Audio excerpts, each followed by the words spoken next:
Yeah, viewers all over the world, as you already know my name, Ogbuefi Ezeana, ugochitubelu na Oraifite. I'm an ancient high priest. Abụ m onye isi nchụaja ugochitubelu na temple. Anyị na-agba afọ gbaa afa mmiri emi lụkazị ọrụ mmụọ dị iche iche. Ọ bụkazị m onye isi nchụaja na ọdịnala Restoration Evangelical Mission na onye mgbasa ozi ọdịnala Igbo. So you can call me a priest or ordinary evangelist. I will answer. My mission is to help people live better life. N'ụbọchị taa, n'oge awa nke eziokwu, our topic today is more you should know about akaliogheri. Kedu ihe bụ akaliogheri? Akaliogheri bụ negative spirits na-eme mmadụ ka ọ ghara ịkpakọ ọnụ ma ọ bụ ịchịkọ ọnụ. Akaliogheri spirit enwero direct English words mmeji wee kọwa ya, mana o nwere okwu iberie. Okwu iberie bụ negative spirits. Though abata na negative spirits enwelu all kinds, but akaliogheri bụ that spirit ya nwa na-eme mmadụ ka ọ ghara inwe ihe onye ahụ pasịtalụ. Ọnya ka ndị Igbo ji awa masị na akaliogheri mmadụ a, that's onye dị useless. So ihe amata ihe niile gbasara akaliogheri taa na ihe ị ga-eme ka ị wee zelo spirit of akaliogheri. But I can tell you, no mmadụ na-eji aka ya atara onwe ya spirit of akaliogheri. Ihe ndị a ka anyị ga-edeba anya taa. But before we dive into today's lecture, important announcement. Echefuna na anyị ka na month of June. Our monthly ritual is still ongoing. You can join us anywhere you are all over the world. Distance is not a barrier in all we do in the temple. N'isi ụtụtụ eje go in the temple, chụọ aja, go for kwubi okwu n'isi ndị niile sonyela, the first of the temple, children of the temple, members of Eze-Ana Restoration Evangelical Mission and Consecrated Group. Ntụ aka isi achụja aja ụbọchị ọbụla, ụbọchị ikpeazụ nke ọnwa. Ngaje na temple, chụọ aja dị iche iche n'aha mmadụ dum ndị sonyela anyị. Sọsọ ndị anwa sonyela anyị ga-enweta ihe onyonyo nchịkọta ya na WhatsApp numbers ha. As you all know, aja niile anyị na-achụ ya afịa na social media maọbụ n'eziokwu TV maka na ọ dịrọ necessary. Bụrụ ihe anyị maka ebe but I can tell you na Chukwu na-emere onwe ya aha. So ọ bụrụ na ị chọrọ isonyela, ihe ị ga-eme wee chat ya m na WhatsApp. Forward or 3 prayer requests ga ga-edebe na altar na-achụ aja na-aga ụfọdụ ekwubi okwu n'isi anyị na ọnwa agwụ. Then you make token donation to the account number. In na screen, you have WhatsApp number. My WhatsApp number remains 08057837672. Now let's proceed. Gịnị ka anyị na-ekwu maka akaliogheri spirit. Wee gwa gị na akaliogheri spirit bụ negative spirits. Gwakwa gị na negative spirits nwere different as in n'ụdị dị iche iche. Enwere negative spirits nke ajọ ọgwụ na-eweta n'ebe mmadụ nọ. Enwere negative spirit nke ajọ omume mmadụ na-eme maka na ihe onye kpụrụ onye kụrụ ka ọ ya aghọrọ. O nwere negative spirit na-abịa because of any agwa ọjọọ ọbụla mmadụ na-akpa. Because every action nwere equal reaction. Yes, ndị Igbo tụrụ ilu sị, one Igbo adịghị says and I quote, na ọ kpara nkwa ahụhụ siri ngwere bịara ya ọrụ. In computer we call it garbage in, garbage out, meaning whatever you give to nature is what nature will multiply. We have a multiply effect. Multiply it and return it back to you, the originator. Galatians 6:7 says, and I quote, God can never be mocked. Whatever you sow, so shall you reap. Meaning, na nature na akụziri anyị na ihe ọbụla you give back to creation, ihe you enweta in return.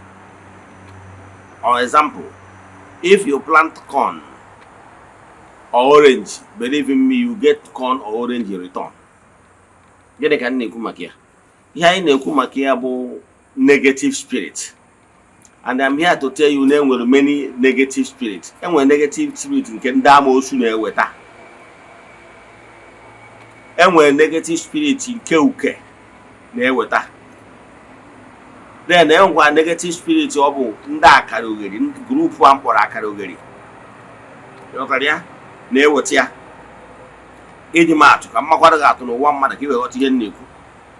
Abịa na men of underworld, asị gị na-enwere ndị bụ kidnappers. Kidnappers bụ grupu n'ọrụ onwe ha iche. Abịakwa na men of underworld, o nwere ndị a na-akpọ armed robbers. Ha bụkwa grupu n'ọrụ onwe ha iche. Their aims are double-chested iche. Abịakwa na men of underworld, enwere ndị a na-akpọ bandit. Ịghọtara ya? Ndị ọbụla nwere aims and objective. They look alike, mana ha abụchara the same. Ihe ọ pụtara mana ha niile, ha jikọta ha niile bụ ndị na-apụnarị mmadụ ihe n'ike. So etu a in Igbo spirituality ka esi wee nwee negative spirits. Now n'ime negative spirits ya enwere ndị grupu dị iche iche. Taa anyị chọrọ ka anyị nebe anya na grupu akpọrọ akaliogheri. Ndị akaliogheri a ihe eji mara ha bụ na ha na-eme mmadụ ọ daa iberibe. Yes. Ofu onye kwuru okwu so nọ iberibe isi. Yes. Ndị a ọrụfa bụ ime ka mmadụ dị useless in life. Onye abata na ọ bụrụ na ị na-ege ntị na anụ ndị okenye, achọghị describe onye nwere efu mmadụ, asị gị akaliogheri mmadụ aka ihe ekwu maka ya. That is onye nwere uru ọbara, nwere ihe a ga-eji eme, onye dịgoro condemn, akpọ ya akaliogheri. So eji wee describe gị ihe ya bụ akaliogheri bụ. Now dịka nsi kọwara gị, enwere akaliogheri spirits. Akaliogheri spirit wụ those spirits nọ behind ime mmadụ ka ọ dị efu. Those spirits anwa nọ behind ime mmadụ ka ọ bụrụ onye nwere ihe ọ pụtara na ndụ a. Those spirits anwa na-eme mmadụ ọrụ ha bụ ịdị sure na enwere ihe uru ịbara.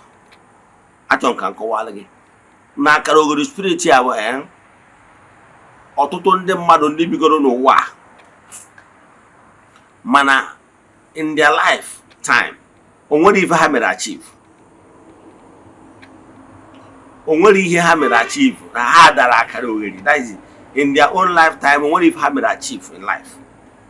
Ha dị lazy, ha nwere manners and so many other things. Melo ha ji wee die efu. So when such people pass on to the great beyond, ha join kwa spirits ndị na-eme ka ha na ha bụrụ ofu. So this akaliogheri spirit na they have sworn that since they are useless in life, since that na mgbe ha nọ n'ụwa, that they did not achieve anything, then now they swore that no human spirit will achieve anything. So their primary aim is to make human spirits as useless as they are. So the question is, na gị nwa onwe gị, will you permit those spirits of akaliogheri ka ha mekwuo gị ka ị na n'iyi? Like I keep saying in my teachings that what you don't know remains a mystery to you. If you want to be knowledgeable, seek for knowledge. Because if you are knowledgeable, a pro master. If you lack knowledge, you remain a slave. This is why on ya, onwere onye mere ibe.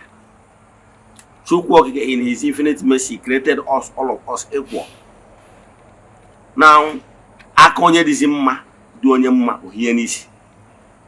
So I can tell you, no ndị mmadụ nyere the akaliogheri spirit opportunity ha ji wee bata. Yes, akaliogheri spirit abụ mmadụ nyere akaliogheri spirit opportunity wee bata. Ụfọdụ bụ ndị jupụtara n'obi ha with failed negative things, and therefore they attack negative things. Ụbọchị nna akụzi nkụzi gbasara the world is overpopulated. Gwa gị na majority of people living on earth now is not supposed to be here. That they will condemn spirits in the spirit world. Mana maka ihe na most of our mothers have deviated from the real women.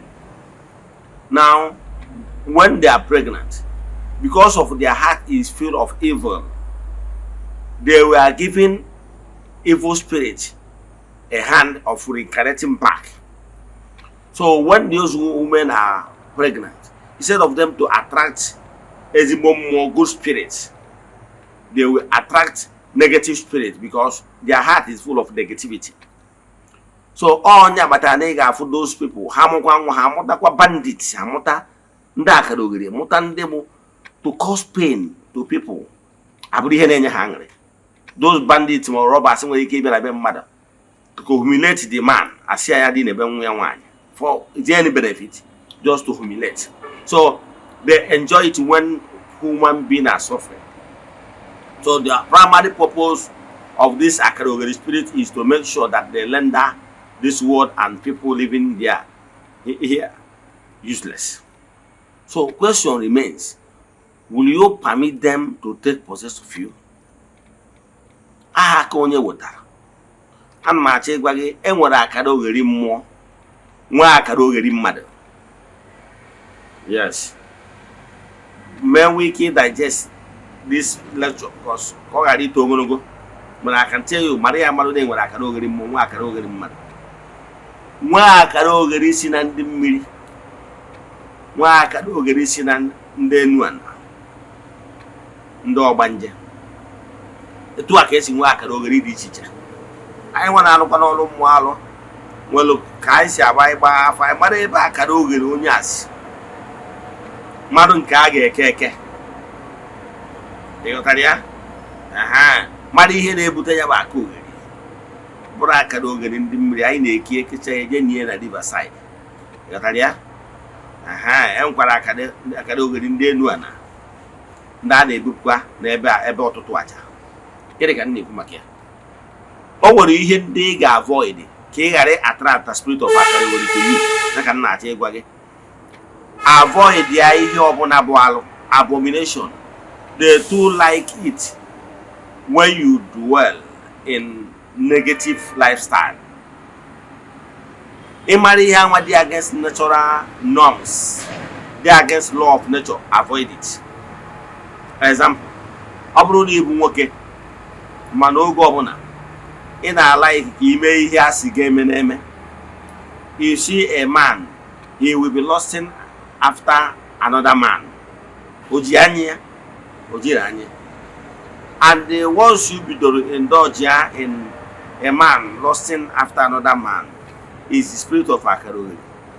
Actually, ime die very bad. Because when a man is lusting after another man, in Igbo spirituality, the person have committed abomination. And to render you useless, when they got married, here in n'obodo Igbo, nwoke na nwoke ibie asị na ha na-anụ di na nwunye, efu na obicha ndụ n'ụwa onwere ọdụ procreation, ọmụtara nwa, afia will just fizzle out just like that. Onwere impact o make, positive impact. So onye a adaga iberibe maka na gịnị bụ ndụrụgandụ bụ onye amụtara ọmụta ibia. So akaliogheri a bụ mgbe efuru nwaanyị ya afụ nwaanyị ọ na-lost after another woman. Is akaliogheri. Nwaanyị na-etu achọghị ka ọ dị useless. So mgbe ọ bụla ihe na lost after is what that will uplift you or what will diminish you, ịdaga akaliogheri. So mgbe ọ bụ na ihe ya na-agụ gị bụ ihe a bụ ihe ọjọọ, ịda afụ na ụfọdụ nwere ike ọnọgide etu a si na ọ na-aga eji aga na-aga ya mkpụrụ mmiri. Ide eme nwere ya na-akpọrọ ba solution eje na-esie. O nwere mgbe na ugwu Awụsa ụfọdụ ụmụazị azụrụ azụ asị na ha na-eje isiri nsi toilet na gota nọ na ha ya.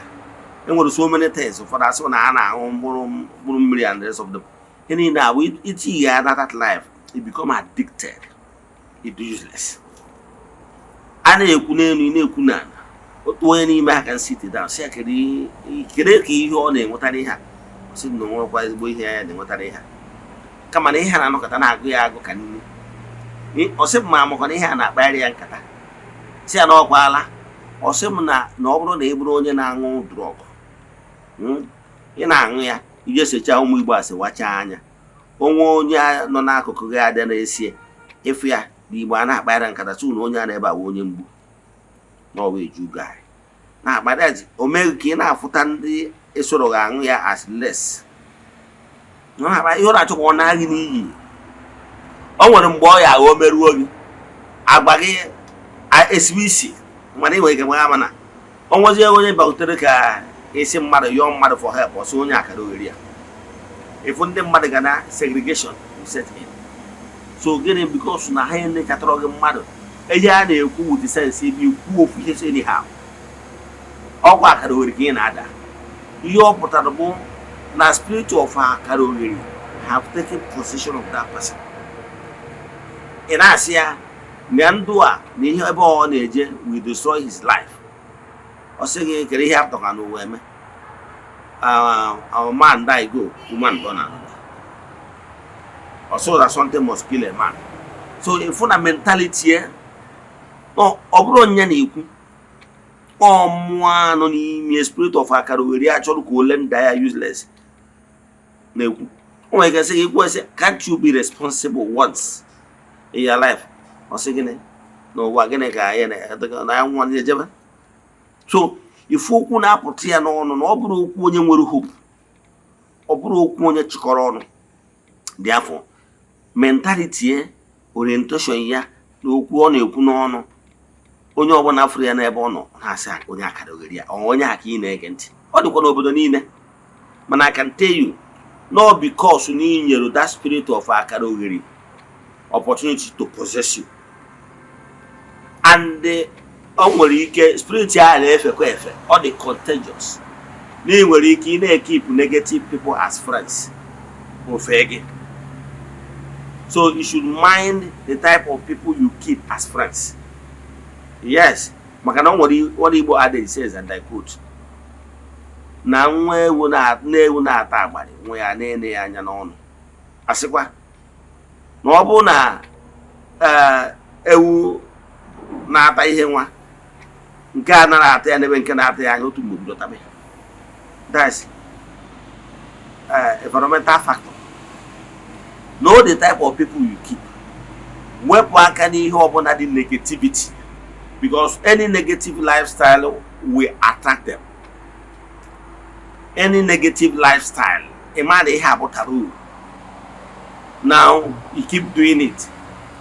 You are giving room to attract other negative spirits. They make a life will be useless, and the life will be useless. You want to get a money going around. People around you will not see you as a responsible person. Because once you able to describe what we know there, a man in the hospital and get so ọbụrụ na na-agbaala gị afa wee kwute okwu akara ogheri chọba onye dibịa maara anya ya onwe ka esi eke ndị akara ogheri those spirits ya nwa dị possessed onye nwa eke efa dewa ha na ọnọdụ ha ga-anọ then mee other exorcism nwere onwe nwere ka esi arụ stages esi arụ ya bụ ọrụ ọ bụrụ ihe a na-emere aka samba ọ bụrụ ihe a na-akpọjere onye a na prayer houses. More body by Atoega. Once you discover it on time, you follow normal listening, you pray to your food. Let me stop here. If you have any question into this lecture or you want us to do deep consultation for you, chat me on WhatsApp 0805 7837 672. Let us pray. Ekwem na Chineke. Ekwem na odi ihe siri m ike. Na Chineke na-apụghị. Izi m ụzọ m ga-esi n'uwe ya. N'ihi na ọ masịrị ihe niile. Obi m siri ike na Chineke emeworo m ya gazie. May the blessings of God be with you all now and forevermore. Ya gazie.